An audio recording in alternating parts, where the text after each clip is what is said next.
people, welcome back to All My Budget Life. I know it has been a while since I have done content.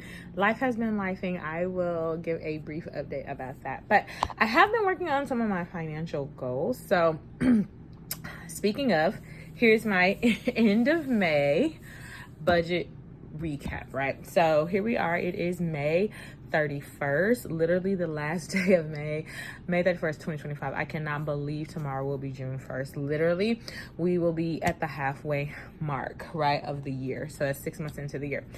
So I am going to be doing some bulk content. Obviously, it's the end of May, and with the beginning of June, I'm also going to have a separate video for my June budget, the beginning of June at least. Okay, so thank you guys for being patient with me. I'm so sorry. I definitely need to be more consistent. I have had a few changes this year. And my mom passed away in November of 2024. So it was literally the week of Thanksgiving. And it's just been a lot. It's been a lot. Obviously that was ending out the year of 2024 and going into 2025. So it's just been a lot. And then me being the oldest daughter, just having to take care of a lot of things and final things, and so just kind of trying to get all that handled, and the business I handled, and still dealing with some things like with contacting people who are debtors and collectors and sending off death certificates, and just a lot of paperwork and all of that administrative things. So it has been some hectic months for sure, and my YouTube channel honestly kind of went to the back burner. But now that I'm kind of at a place, we're about to go into the summertime, I get a break from my main day job because of the sector that I work in the summertime. It's a much more relaxed schedule, so I figured that okay, I can kind of take a reset and let's just kind of, focus on myself getting some things done. So yeah. All right. This is the end of May. So literally like the last week of May. Okay. And again, separate video will have June. So the income is 400.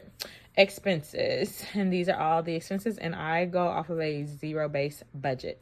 So tuition for Isaiah, summer tuition, it was his last week of school. School is out now. He's been out for like a week, but his last week at daycare tuition was $125. His summer activities and things of that so far are $40. That's gonna obviously change as well, but $40 for now.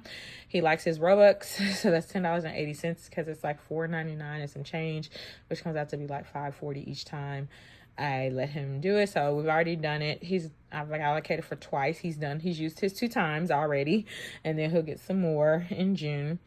Because it's also like teaching him how to kind of manage his Robux, even though you're using real money for like fake money and coins, but it's still kind of teaching him. He's only 8, but it's like, no, you're only going to get this amount for this amount of time. How do you budget and manage how many Robux you have? Like, you can't just come to mom and get Robux every day, because I'm sure if Isaiah could, he probably would try.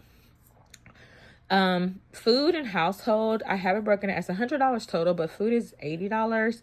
The cost of food is so high these days, and these are groceries, and $20 for like toiletries and stuff like that. $20, which isn't much, but for toilet paper and stuff like that.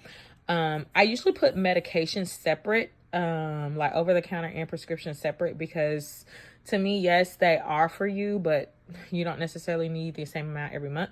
So I haven't put that in May yet, but it will be in my June, because we do need some. Gas and the prescriptions, like literally the ones I get from the pharmacy. Now, over the counter, like Motrin or ibuprofen or something, I really just kind of put that in the overall either food budget or something like that, personal budget. Gas, I put 50 because, like I said, since I do work less in the summer, I do have less need for gas. So I am glad to see that go down in the summer months.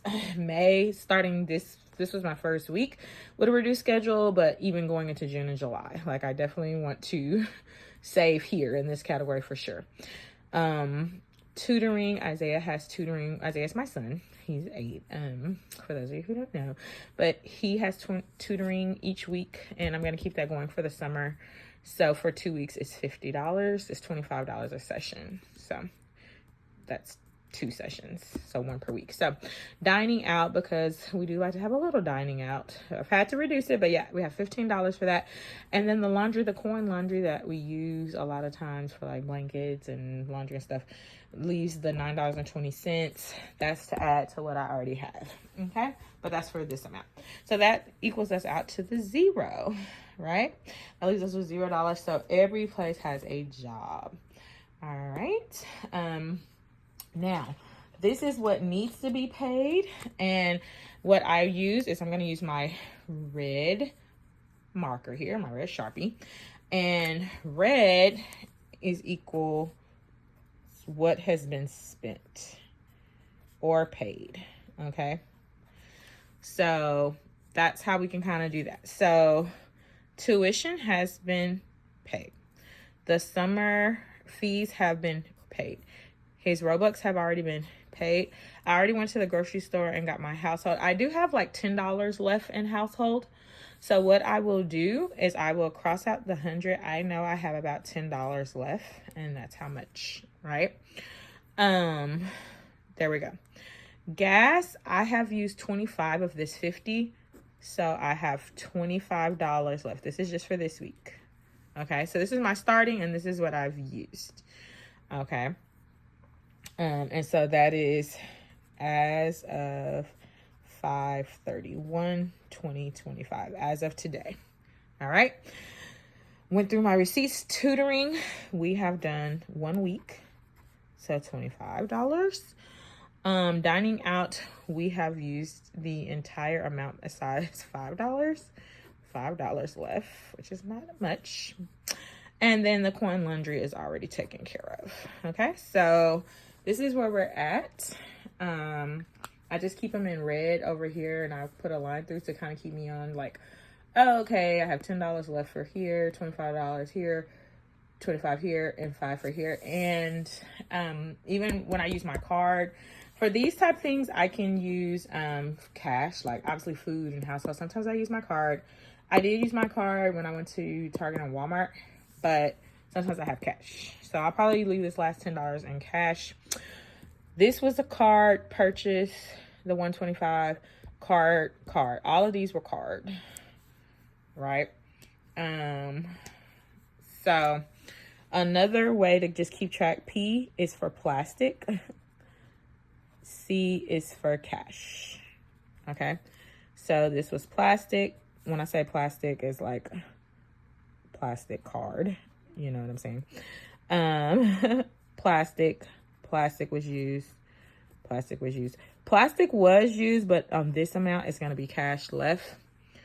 This was plastic was used on this. A lot of times plastic is used here as well, but we'll see. Tutoring is always cash. Cash rules. Dining out is usually I use my card, but you know, whatever. And then this also, laundry always has to be cash.